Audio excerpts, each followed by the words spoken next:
Basa ng salita ng Lord. Isang verse lamang po ito na matatagpuan po sa aklat ng Mateo or Matthew sa English, chapter 16, verse 18. Matthew, chapter 16, verse 18. Ayan. Sige po, akin pong babasahin at inyo pong pakinggan. Ito po ang sinasabi sa Matthew, chapter 16, verse 18. And I tell you that you are Peter, and on this rock I will build my church, and the gates of Hades will not overcome it. Tayo po ay manalangin. Hallelujah.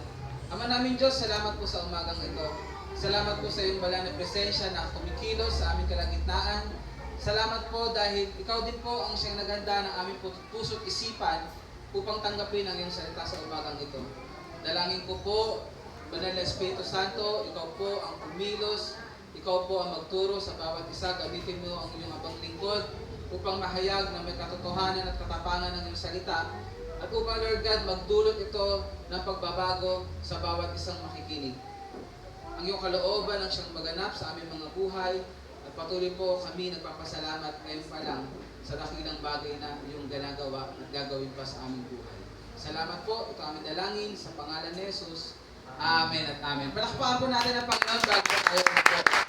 Ayan, praise God. Sige po, makakaupo na po ang bawat isa. Hallelujah. Hello. Hello. Hello. Hello. Ayan. So, parang tunog lata kasi yun ha. Ayan. Sige po.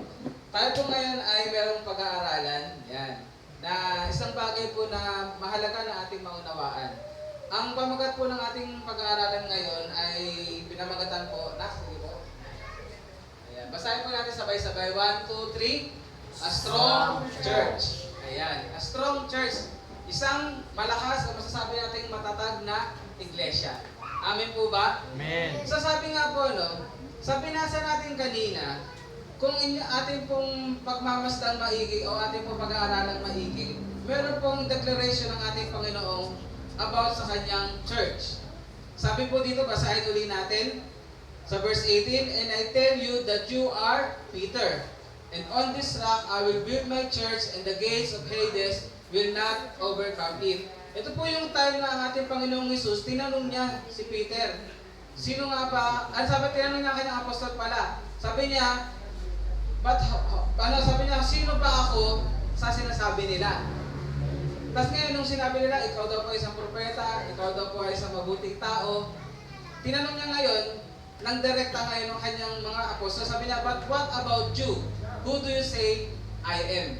At ngayon, sumagot si Peter, sinabi ni Peter, you are the Christ, the Son of the living God.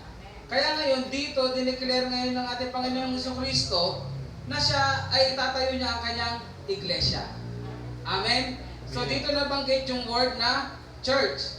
And I tell you, Peter, sabi niya ngayon, and on this rock I will build my church, and the gates of Hades will not overcome it. So ano nga ba yung declaration ng ating Panginoong Jesucristo about sa kanyang church? Sige po, pag-aralan po natin. Sige na. So the declaration of Jesus about His church. Ito po ang mga nakalagay. Kung pag-ausapan po natin, kung hihimayin natin maigi yung sinabi ng Panginoong Jesucristo, sinasabi po rito na ang kanyang church, a church that can stand its ground in a battle. Ibig sabihin, ang sinasabi ng Panginoon dito, ang kanyang church ay kayang tumayo at magiging matatag sa gitna ng laban. Kasi sinabi niya, di ba, and the gates of Hades will not overcome it. Pag sinabing overcome, ibig sabihin may nangyayaring battle. Amen? At kapag sinabi na cannot overcome it, ibig sabihin, hindi yan kayang pabagsakin. Amen. Kaya nga, that can stand its ground in a battle. Then, pangalawa, a church that is forcefully advancing. Pag sinabing forcefully advancing, winning every battle. Ibig sabihin, ang isang church hindi po stagnant. Alam niyo po yung word na stagnant? Isang church na hindi gumagalaw. Isang church na parang, alam niyo po yung tubig na nilagay mo lang dyan, di ba? Tinitirhan ng lamok. Ayan, nanging'itlog, pinagmumulan pa ng dengue. So, ang church, hindi po siya stagnant. kundi ang church po, sinasabi ng Panginoong Hesus, ay umaabante. Amen po ba? Ang church dapat umaabante. Naniniwala po ba kayo doon? Yes! So dapat may nararating. Amen. Ibig sabihin, nararating ng maraming mga kaluluwa. Amen. Nagsabi nga dyan, nananalo. At sa panghuli, it is a victorious church.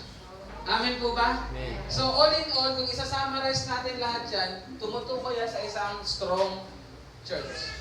Amen po ba? Amen. So, tanungin natin ngayon, ito po kaya sa atin ngayon, nandiyan dyan kaya? Ayan. Ang FCC San Jose po ba ay nandiyan dyan kaya sa, tawag dyan, sa category na yan? So, let's pray. No? Tinuturuan tayo ng Panginoon ngayon dahil meron siyang gustong ipahiwating sa atin, pahiwating sa atin, ipagbigay alam sa atin na dapat nating kinalalagyan o dapat nating kinatatayuan as His church dito po sa San Jose. Amen po ba? So sabi nga po, paano nga ba dinidefine ng iba na mananampalataya o ng ibang tao kapag sinabing strong church o yung matatag ng iglesia?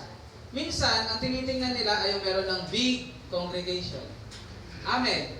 Mag-a-agree ba kayo pag marami na ang congregation, talagang matatag? No? Yung iba naman ay dahil merong building na malaki rin. Amen? Tapos ang iba naman, tinitingnan din nila dahil marami ng mga programs. Amen po. Amen. At marami pang iba. Sabi nga po, these are good indications. Ulitin ko po, ito po ay isa sa mga mabubuting indikasyon. Pero pag sinabing indikasyon, hindi pa sigurado. Amen. Sabi nga, indikasyon lamang. Bakit? Kasi more on ang ating binanggit ay outward. Amen po. Ang big congregation, merong building na o malaking building, pwede mga ginagawa din nila. But then, tandaan po natin, looks can be deceiving. Amen po. Looks can be deceiving. Sabi nga po, minsan may tao ka nakikilala, mukhang healthy, pero puro sakit na pala. Amen po. Minsan sa isang church, kala mo napakarami, pero ang daming sakit sa loob. Sabi nga parang matibay, pero marupok pala. Umakit ka ng hagdan, kahoy, mukhang maganda pa yung kahoy, kaya ako, pagkakbang mo, kalakitnaan, nalaglag ka. Sabi nga din, meron din naman mga parang malalalim na. Pero totoo, mababaw pala. Pag nasa big congregation, grabe mag-worship. Kasi marami kasabay. Marami nakakakita. Pero pag mag-isa, wala pa lang time mag-worship talaga. Mukhang matatag. Madaming leaders. Pero kaunting yug-yug lang, collapse agad. Kasi yung leaders pala walang pagkakaisa. Amen? Kasi sabi pa nga nung iba, sabi, ang pastor daw dapat tinutulungan. Pero nangyayari to, ang pastor pinagtutulungan. Pero wala yan dito. Mabait naman kayo lahat. Ayan. So, sabi nga dyan, kung titingnan natin, looks can be deceiving talaga.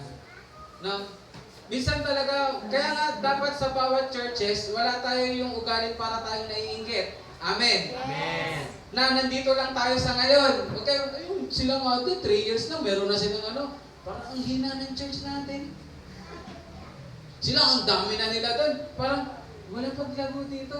Ang tanong, ayun nga ba ang batayan? Amen. Looks can be deceiving.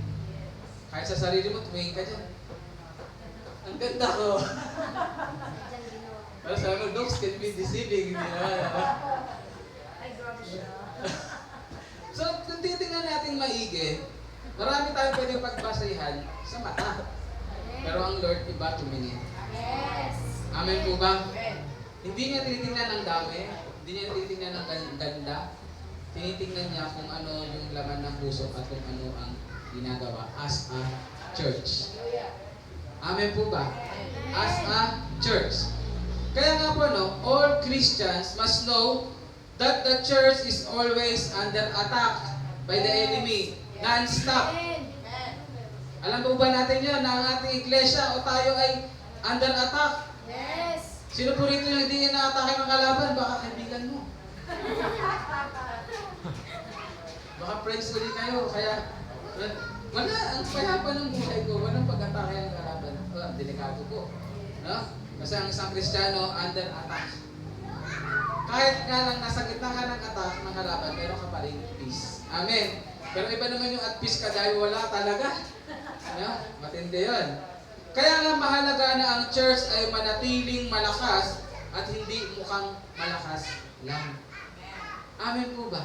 Amen. Ang isang iglesia, sinasabi ng Panginoong Hesus ay dapat malakas. Kasi nga, the gates of Hades will not overcome it. Paano na lang kung ang iglesia ay hindi malakas? Ang isang iglesia ay hindi intact. Paano siya mag-overcome?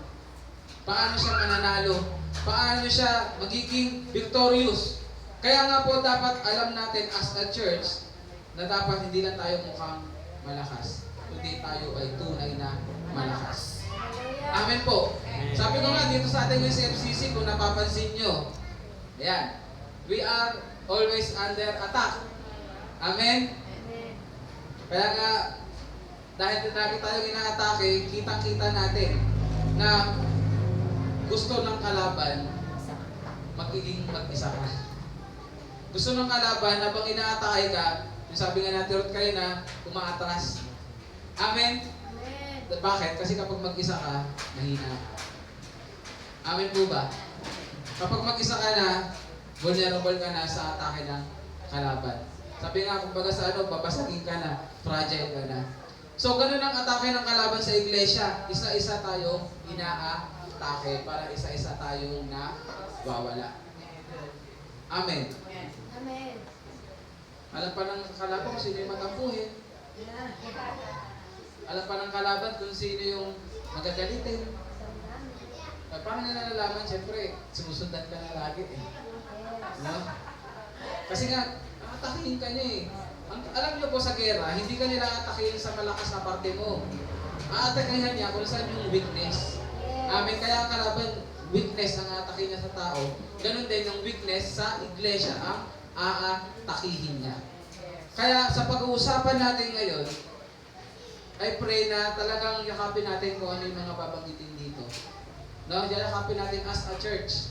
Amen po ba? Amen. Para masabi talaga hindi nga masabi kundi mangyari sa atin na tayo ay isang maging matatag o malakas na iglesia. Amen po. Amen. Ayan. So, pumasok na po tayo ngayon sa ating pag-aaralan sa mga punto. Sige na. Ayan. So, what is a strong church? Ano nga ba yung sinasabi na malakas o matatag na iglesia? Una po, ang strong church po, ang ibig sabihin nito, it is a church that functions as a body of Christ. Amen. Ano yan, pastor? Anong ibig sabihin? Yung sinasabi dito sa 1 Corinthians chapter 12, verse 12 hanggang 27, kung babasahin natin dyan, tayo po ay nabibilang sa katawan nino, ni Kristo. Tatanungin ko po, sa katawan po ba puro ilong? Ano po? Meron, kantahin natin. Ano ba? Head, pagtagalog. English na. Head, shoulders, knees, and toes. That's eyes and ears and mouth and nose. Okay na, huwag galing na. Palapakan nyo, huwag galing ng mga bata. So, ibig sabihin, iba't ibang parte. Iba't ibang gawain. Amen. Amen. Pero ang mahalaga, iisa ang ulo. At sino ang ulo? Si Kristo. Sige na, pakipindot. Sabi nga po dyan, ang isang church na nagpa-function na sa body of Christ, ba't sila malakas? Kasi they move and function according to the will of the head. Amen. Subukan mo na yung kamay mo, kung magkilos ng pusa na hindi mo naman pinagagalaw, ang hirap, di ba? Gusto mo kuha yung cellphone? Hindi mo makukuha. Kasi may sarili siyang galaw. Amen. Pero kapag sumusunod siya sa ulo, kuhain ko. Ipapunction siya ng maayos. Amen? Amen. Kaya nga po mahalaga na ang bawat bahagi ng katawan ni Kristo ay marunong sumunod. Amen? Marunong magpasakop. Amen po ba? Para maging malakas. Sabi nga, move and function according to the will of the head. Mahirap po sa isang iglesia na mayroong mga kanya-kanyang gusto. Amen. At ang mahirap doon, hindi pa yung gusto ni Lord ang gusto nila. Nangyayari po yan sa iglesia, lalo na kapag mga nasa leadership. Amen. Kaya nga po may nagiging ang iglesia dahil lang daw sa kulay ng kortina eh. Gusto ng isa pink, yung isa blue. Nakakatawa no, pero nangyari po yan. Parang ang babaw ano, pero anong dulo nun? Pride. Gusto ko ako masunod. Yes. Sa bahay namin ako nasusunod. Kung anong sinabi ko, nasusunod. Pagdating dito, hindi. Teka lang. Amen? Amen. Pero hindi eh. Ang sabi ng Lord, kahit kailangan mag-function ka, kung ano yung gusto ng Lord, pagawa sa'yo. Kaya ang sinabi dyan, no, a body part that, ano daw, appreciate their own function and fulfills it. Amen. Kaya ka nagiging malakas, no? Ang isang iglesia ba't nagiging malakas? Kasi yung bawat isa, kung ano yung nakasan sa kanila, masaya sila. Amen. Hindi mo inaasam kung ano yung nasa kapatid mo. Amen. Amen po ba? Bisa nagkaganon ka naman kasi ng problema. Kung ano yung sa'yo ngayon, inaasam mo na kagad yung nasa iba. Teka lang kapatid, lagi sinasabi kung sino mapagkakatiwalaan sa maliit na bagay, mapagkakatiwalaan sa malaking bagay. Amen. Kaya mo ang Lord mag-promote sa'yo. Yes. Amen. Amen. At ang maganda pa dyan, yung sinasabi na a body part that appreciate and support the function of others. Amen. Hindi mo sinisiraan. Amen po. Amen. Sinusuportahan mo po, ay si Ate, ang galing ngayon. Walang trabaho, bigyan ko nga ito ng ano, makaimig ko. Medyo nangangayayat na. Ayan ano. O hindi yung sabi mo, buti nga yan. Testimony ka, wala kang trabaho ngayon. Yung naiingit ka pa, hindi dapat. No? Amen. We support each other. Kaya nga po nagkaroon ng kwento yan eh, pero hindi ko tatapusin. Nagkaroon nga daw ng pagtatalo ang body parts. Sino ba dapat sa atin ang head? Yung yung mamumuno. Sabi yung mata, ako dapat kasi pag pumilip ako, maglakad kayo, untog kayo. Sabi naman yung bibig, kasi pag di mo binukay yung bibig ko, hindi kayo makakain. Kasi tenga, alam niyo na yun, pag yung tenga, hindi kayo makakarinig. Tapos ngayon, nung nagsinatado yung anus, alam niyo na yun, sa Tagalog, tinawanan siya. Sabi, wala ka naman, diyan ka na, ang dumi nang lumalabas sa'yo. Kaya daw nagtampo ngayon si anus. No? Sabi niya, dahil ginanyan niyo ako, hindi ako bubuka. Sarado lang ako. Kaya ngayon, kain ng kain si Vic. Sabi, matinaw pa mata, lakad, yan. Isang araw, wala pa. Pangalawang araw, hindi pa rin nakaka-CR. Isang linggo, lumalabo na yung mata. Si Chan, masakit na. Hindi na makarinig na maigi kasi talagang ang sakit na. Ibig sabihin, apektado ang buong katawan. Kaya ngayon nagkasundo sila, sige, ikaw na ang pinakamahalaga. Ngayon, biglang, shh. Success. Ano bang ibig sabihin? Lahat mahalaga. Yes. Kaya huwag mo sasabihin, ikaw hindi ka mahalaga. Kailangan lang i-appreciate mo kung ano mo ngayon, yung position mo. Then at the same time, i-appreciate mo yung position ng iba, suportahan mo. Amen po ba? Wala magpamataasan sa atin. Si pastor, kahit pastor ako, hindi ko sabihin mas okay ako sa inyo. Hindi. Sabi ko nga, pagdating sa church, pantay-pantay tayo lahat. Lahat tayo nandito by the grace of God. Kaya mahalaga ang bawat isa. Amen po ba? Sige nga, sabi mo sa katabi mo, mahalaga ka. Mahalaga ka. Nandito ka ngayon kasi mahalaga ka.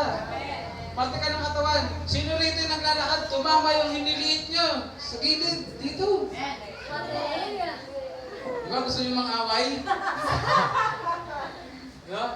Ang liit lang niya pero apektado. Kaya ang sinasabi sa kasabihan, sakit ng kalingingan, sakit ng buong katawan. Kasi po lahat talaga mahalaga.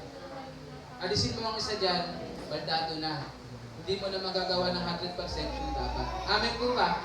Kaya nga po sinabi, a church that functions as a body of Christ.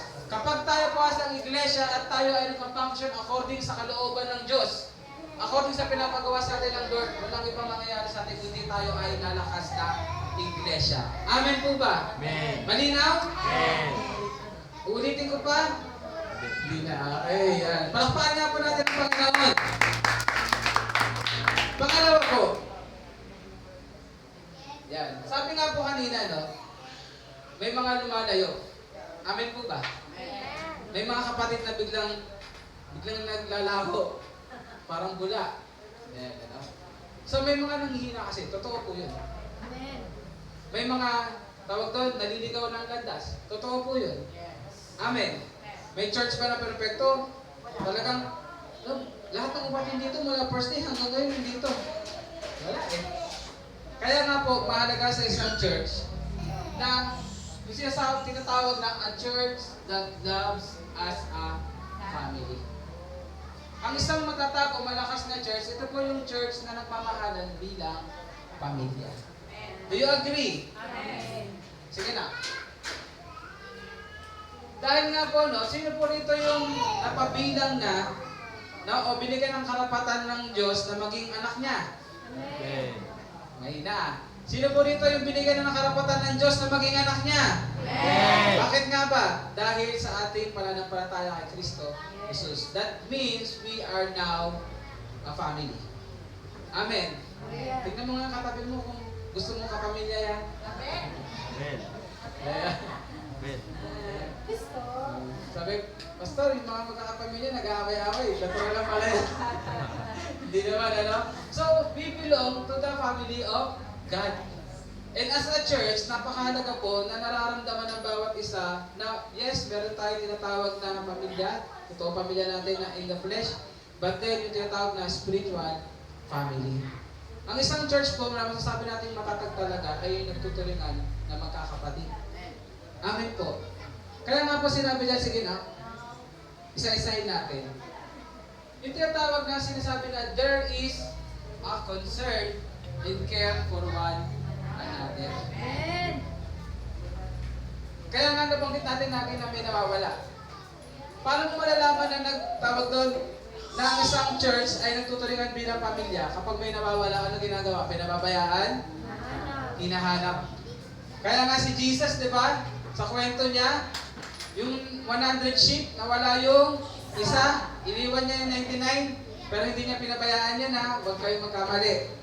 Safe na yung 99. Amen. Amen. Kaya si Jesus hindi pabaya. Amen. Matalino siya. Hindi niya hayaan yung nakainin ng mga lobo. So hinanap niya yung isa. Bakit? Mahalaga yung nag-iisa na yun. Hallelujah. Amen po ba? So ganoon din tayo as a church. Kapag meron nanghihina, kapag meron parang nawawala, ano gagawin natin? Nakamustahin. Kamustahin, hahanapin, Puntahan. pupuntahan, minsan nga gagastusan. Amen? Bakit? Kasi kaluluwa yun, kapatid mo yun. Yes. Amen. Amen. Huwag mo sabihin, tikas ulo niyan, pa-impyerno na yan. Grabe siya. Huwag ka na mag-soul win. Kung ganun lang. Kaya ka nga nagsusoul win eh, kasi gusto mo walang mapunta sa impyerno. Kasi ngayon kapatid mo gusto mo mapunta sa impyerno, pabayaan mo lang. Amen po ba? So, ang isang matatag na church ay yung church na merong concern and care for one another. Pangalawa pa, yung merong willingness to get to know one another. Amen po? Kaya nga, lagi natin sinasabi kapag may bisita, may mga bisita, kakausapin nyo. Huwag yung may bisita, kayo pa rin nag-usap. Kakilala na kayo eh. No? So, get to know each other. Sabi nga, one another. Amen po ba? So, sabi dyan, pumapasok doon yan yung part ba na tayo ay hindi lang basta nagiging magkapatid sa pananampalataya, pero nagkakaroon din tayo, nabibuild yung trust. Amen po ba? Ang bawat sa atin dito ay meron ng tiwala sa isa't isa. Tingnan mo muna yung katabi mo, katiwa-tiwala ba? Of course. Salamat na lang sa biyaya ng Lord na binabago tayo araw-araw. Kung dati hindi tayo pagkatiwalaan, ngayon, pwede na. Ano? Yung narinig mo dati, pag narinig mo, tumatawid ka agad, ngayon, napipigilan na. Amen. Parang nangangati ka na, ang sarap ikwento, Lord. Sabi niya, sikreto lang. No?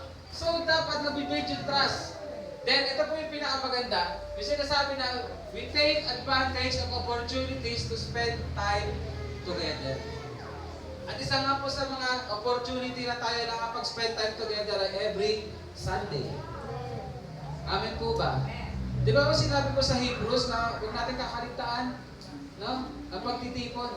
Bakit? Kasi doon tayo na-encourage, doon din tayo nakakapag-encourage. Amen. So kung hindi ka pupunta ng linggo, nanghihina ka na nga, wala ka pa, paano ka lalakas? Yes. Amen po ba? Paano mabibuild yung relationship? So kailangan po we take advantage of opportunities. Kung libre ka naman din ng linggo, pumunta ka na. Amen. Makibahagi ka. Kaya nga po, kung may mga Kristiyano, no, minsan nasa bahay lang talaga, mahirap talaga mabigat. Kailangan niya talaga ng fellowship. Kaya nga sinabi nyo sa, mismo sa ano din sinabi sa secular no man is an island. Amen. So, kailangan natin ng isa't isa. We need to spend time together.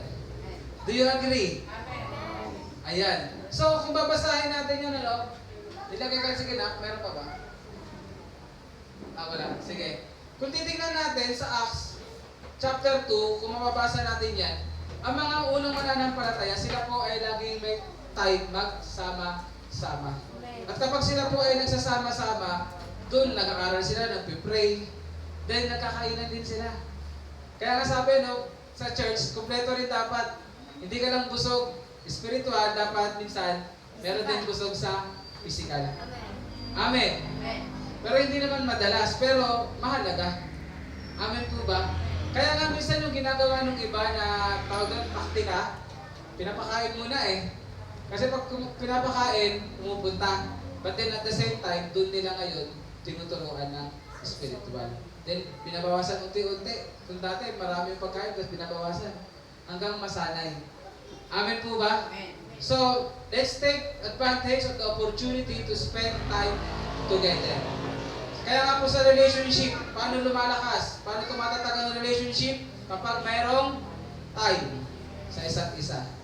Kapag mayroong communication. Kasi minsan may time, pero wala namang oras mag-communicate. No? Nasa bahay nga. Mag-cellphone naman. Katabi mo nga. Mag-cellphone naman. Sa Ate Julian, lagi, wala mag-cellphone. Wala mag-cellphone. Yeah. Kumusta tayo sa bahay? No? Pinapaalalahanan tayo lagi, no? Maglaan ka ng oras. No, sabi nga huwag virtual. Face to face. Amen po ba? Amen. Ayan. Sige po. Alam ko, may natututunan po ba ang bawat isa? Then pangatlo, ito, medyo seryoso itong pangatlo natin. Paano nga ba nagiging malakas ang isang church? Dahil po sinasabing a church that has strong biblical doctrines. Ano yung sabihin yan? Yung katuruan ay naayon sa salita ng Diyos. Amen po ba? So marami nagkiklaim na hindi lang salita ng Diyos dapat ang pinagpapasayan nyo. May mga nagsasabi kami, ang iglesia, ang anumang sabihin ng aming leader ay kaparehas ng sinasabi sa Biblia, parang pantay. But then, as Bible believers, alam natin at pinangahawakan natin na ang salita ng Diyos ng final authority. Amen po ba? Kasi kung i-accept natin na kung anong sabihin ng ibang tao ay pwedeng ipantay sa salita ng Diyos, kahit sino pwedeng magsalita. Kahit sino, hindi mo pwedeng sabihin mali ang sinasabi mo. Amen? Kasi pwede. Wala makakapag-claim na sila ang tama o tayo ang tama na sarili nating pananalita. Bakit? Kasi ang dapat natin panghawakan ang salita lamang ng Diyos, ang katotohanan at ang siyang tama. Amen po ba? Amen. Kaya naman nilagay tayo dyan. Sabi dyan, no? Sige na. A church, we are Bible believers. So, a church that stands that the Bible is, ano daw po? God's Word. Ano daw po? Inspired by God. It is infallible. Pag sinabing infallible, walang mali.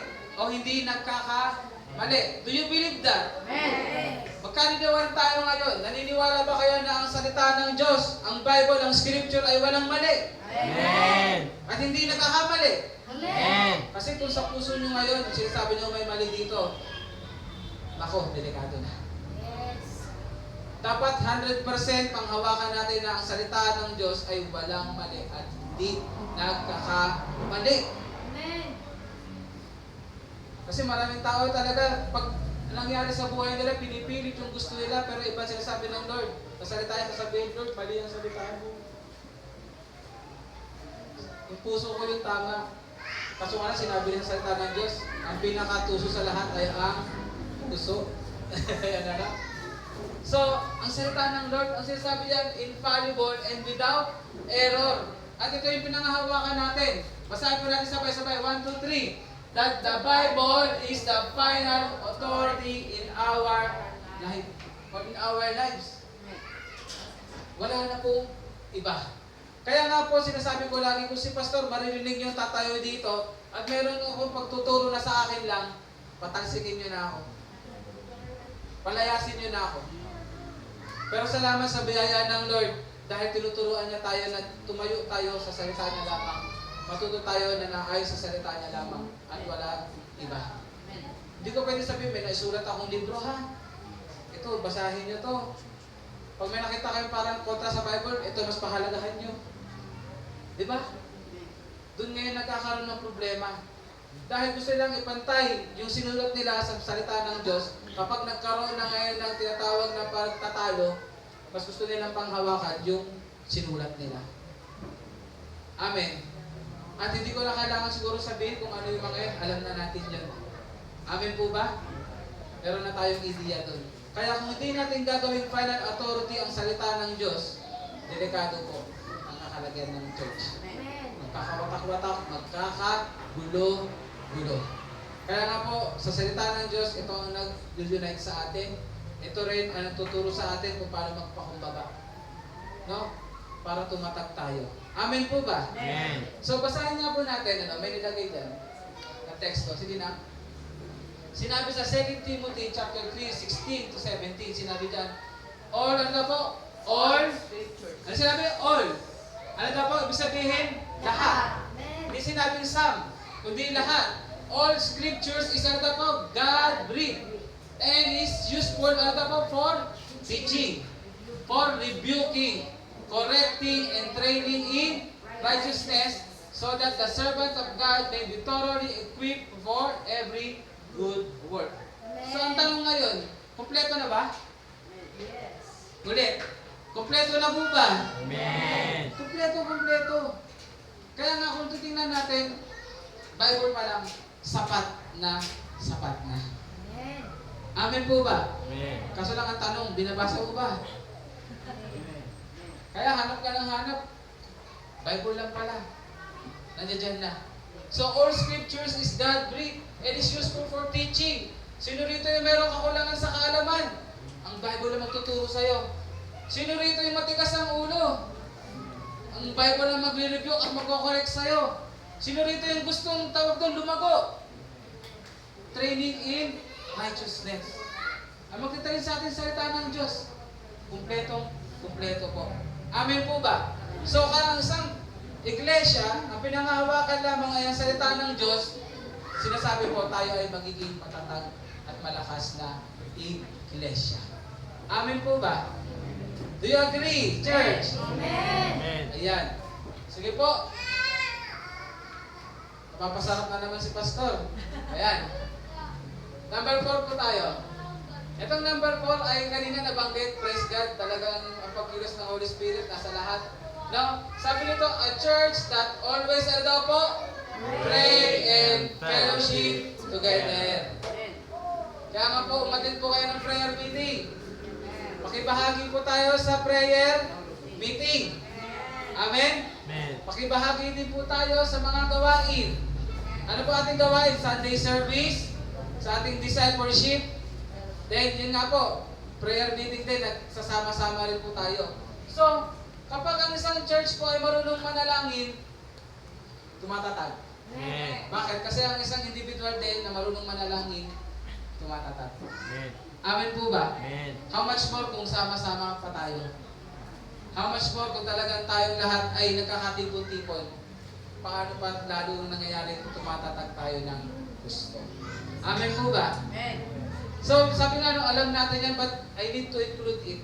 Dahil yan po sa katotohanan. At ang panghuli po, yan, panghuli na. Ito yung pinakamahalaga. A church that is empowered and guided by the Holy Spirit. Mga kapatid, ang isang gawain na wala ang pagkilos ng banal na Espiritu Santo ay patay na gawain. Kahit gaano pa kagaling ang tumutugtog, kahit gaano pa kadami ang kongregasyon, kahit ano pa ang sinasabi ng pastor, pero kung wala ang pagkilos ng banal na Espiritu Santo, walang saysay. It is a dead church. Tayo mga Kristiyano, ba't ba tayo tinatawag na born again? Akala nila kasi ang born again, religion. But it is not. Ang born again, it talks about relationship. Amen? Yung nangyari, genuine experience na na-reconcile ka, no? Sa Diyos Ama dahil kay Yesu Kristo. Pero paano nangyari yun? Na tayo ay na-born again kasi tinuring tayong patay dahil wala tayo sa atin ang banal na Espiritu Santo. Patay ang ating Espiritu. Kaya naman sa isang iglesia, mahalaga na nandoon ang pagkilos ng banal na Espiritu Santo. Do you agree? Yes. Ayun po ang kailangan mangyari. Kailangan po umaasa tayo sa pagkilos at kapangyarihan ng banal na Espiritu Santo. Amen po? Amen. Kaya nga nilagay natin dyan.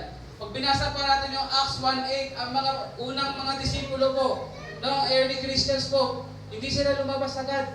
Bakit? Binigyan sila ng instruction ng Panginoong Jesucristo na huwag kayong aalis agad. Kasi atayin nyo dumating ang power. No? Yung pinangako sa kanila, yung banal na Espiritu Santo. At kung sila ay napuspos, saka pa lang sila lumabas. At dahil sa kapangyarihan ng banal na Espiritu Santo, ang church po sa Jerusalem ay lumago. At hanggang ngayon. Dahil po saan? Sa pagkilos ng banal na Espiritu Santo. So how much more na lang ang isang church na hindi kumikilos ng banal na Espiritu Santo? Walang lakas. Walang buhay. Walang patutunguhan. Amen po ba? Kaya nga po sinabi, no, the Holy Spirit is the one who is at work in all believers. Sabi nga po na the Holy Spirit's presence must be in all church gathering. Bakit? His power is what the church needed. Ano daw po? To stay strong. Ang kapangyarihan ng banal na Espiritu Santo ang kailangan natin dahil ito ang makapagpanatili sa ating malakas. Amen po ba? Amen. Sa isang Kristiyano, kailangan natin ang pagkilos ng banal na Espiritu Santo. Bakit? Ano nga po yung naituro natin? Na ang banal na Espiritu Santo ang nagtutuwid sa ating mga mali. Ang banal na Espiritu Santo ang siya nagagabay sa atin. Ang banal na Espiritu Santo ang nagpapakilala sa atin, nagbibigay ng karunungan sa pag-aaral natin ng salita ng Diyos. Amen po ba? Amen. Kaya huwag niyong kalimutan na mayroong banal na Espiritu Santo. Amen po ba? Minsan na-stop tayo, God the Father, God the Son, pero yung Holy Spirit nakakalimutan natin. Church, tandaan natin, ang banal na Espiritu Santo ang kumikilos sa atin ngayon. Siya ang iniwanan ng ating Panginoong Hesus na kumikilos sa lahat ng mananampalataya. You need to be aware that the Holy Spirit is present sa buhay natin. Amen po ba? Kailangan malinaw yun sa lahat ng mananampalataya. And as a church, dapat alam natin yun.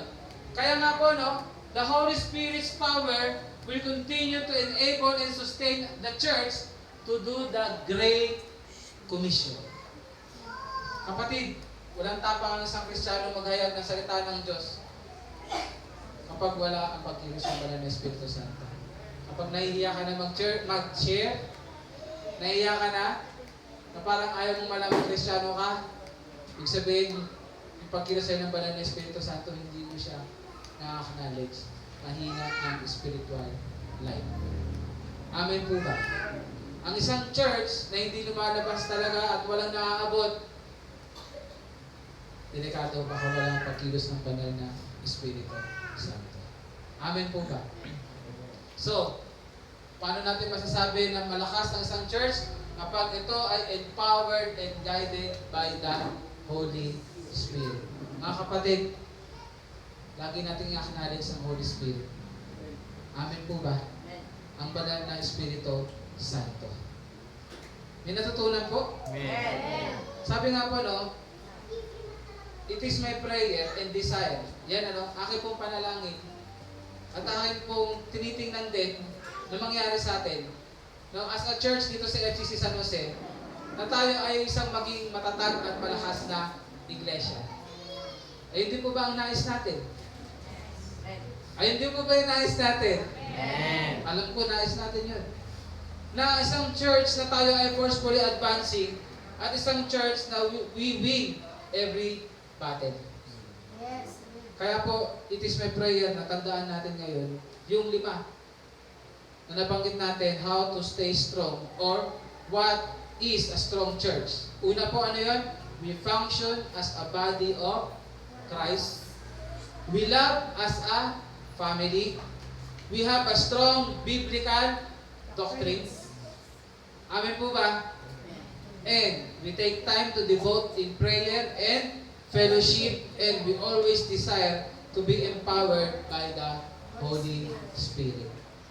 Ayun po ang kailangan meron sa isang church para po siya ay manatiling malakas o matawag na malakas na church. Amen po ba? Amen. Hallelujah. Kaya po, sabi ko, no, mangyayari at mangyayari ang lahat ng ito kung ang lahat ay naayon sa will ng Lord. Balik na naman tayo sa preaching natin last Sunday.